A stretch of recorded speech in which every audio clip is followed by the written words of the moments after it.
Mis papás me tienen miedo.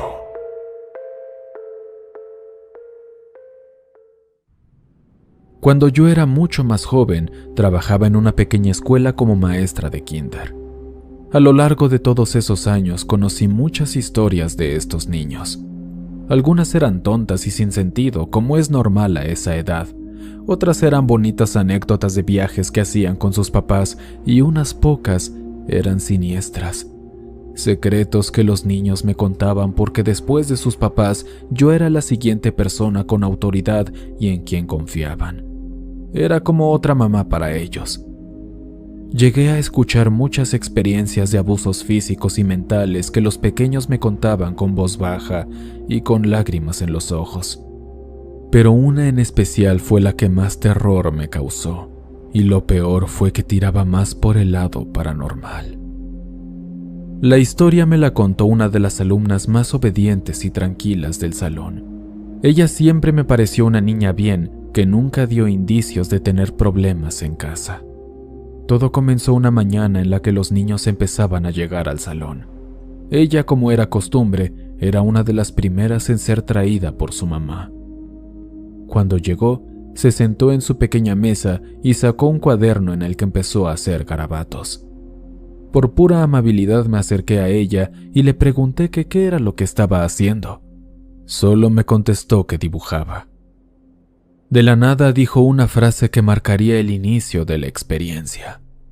Mis papás me tienen miedo. Le pregunté por qué decía eso, creyendo que me narraría una anécdota chistosa, pero fue todo lo contrario. Con palabras que usaría alguien de su edad, me dijo que cuando llega a casa, sus padres la encierran en su cuarto porque ella está maldita. Sé que suena increíble, y de hecho yo no creía lo que me decía, pero los detalles que comenzó a dar me dejaron impactada. Supuestamente, sus padres eran muy duros con ella porque la pequeña tenía comportamientos de lo más extraños, tanto que espantaba a sus papás. Y estos tomaban medidas muy fuertes para combatir estos comportamientos. Se me hacía inhumano que trataran así a su hija solo porque no la entendían. No me lo podía creer. Dadas las declaraciones de la niña, me vi obligada a hablar con sus padres, porque quizá detrás de todo lo que ella decía había un error, o quizá había algo oscuro y real que debía ser tratado con ellos. Cuando llegó el día de la cita, tanto el padre y la madre asistieron. Se veían despreocupados. Claramente no sabían por qué estaban ahí. Cuando les empecé a contar de lo que la niña me había hablado, de inmediato ambos se pusieron tan nerviosos que no pudieron ocultarlo. No soy psicóloga ni nada, pero definitivamente escondían algo. Al darse cuenta de que no podían explicar de manera racional las confesiones de su hija, se alteraron aún más y ocurrió lo impensable. Me dijeron que creían que su niña estaba poseída. Ellos aseguran que algo maligno la rodea, pues desde hacía un tiempo se comportaba de manera extraña. Dicen que un día la encontraron dormida encima de un mueble tan alto que sería imposible que ella se hubiera podido subir sola. Otras veces la encontraban parada en medio de la sala sosteniéndose con ambas manos y pies, pero al revés, es decir, mirando hacia el techo. Juran escuchar a la niña pronunciar groserías con una voz que no es la suya, y lo más espantoso es que la han visto jugar con cuchillos como si fueran cualquier cosa. Ni siquiera saben cómo es que llega hasta ellos. Por lo que dicen, estuvieron tratando de encontrar una solución. La habían llevado con psicólogos, pero nadie podía explicar sus comportamientos. Y debido a todas las cosas tan aterradoras y peligrosas que hace, los papás prefieren dejarla encerrada en su cuarto para evitar que se dañe. Me gustaría decir que al final encontramos una solución juntos, pero ni siquiera me dejaron ayudarlos.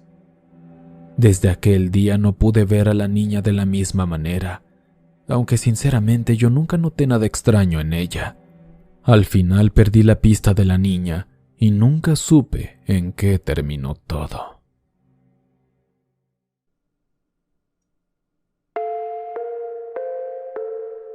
Las semanas pasadas.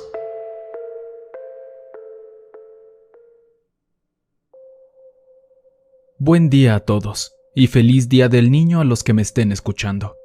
Me llamo Gladys Hernández. Soy maestra de preescolar desde hace 10 años. Una cantidad enorme de niños y niñas han pasado por mi salón y gracias a ello he vivido muchísimas experiencias. Algunas bonitas y otras definitivamente no tanto. Hace ya unos años que sucedió la experiencia que hoy les traigo. En aquel entonces teníamos una actividad semanal que trataba sobre hacer dibujos de cómo había sido nuestra semana anterior. Algunos niños seguían las instrucciones y otros dibujaban lo que les daba la gana. Yo al principio pensaba que Rogelio era uno de los niños que prefería plasmar en el papel lo que su imaginación le dictaba, pues dibujaba lo que parecían ser garabatos y monstruosidades.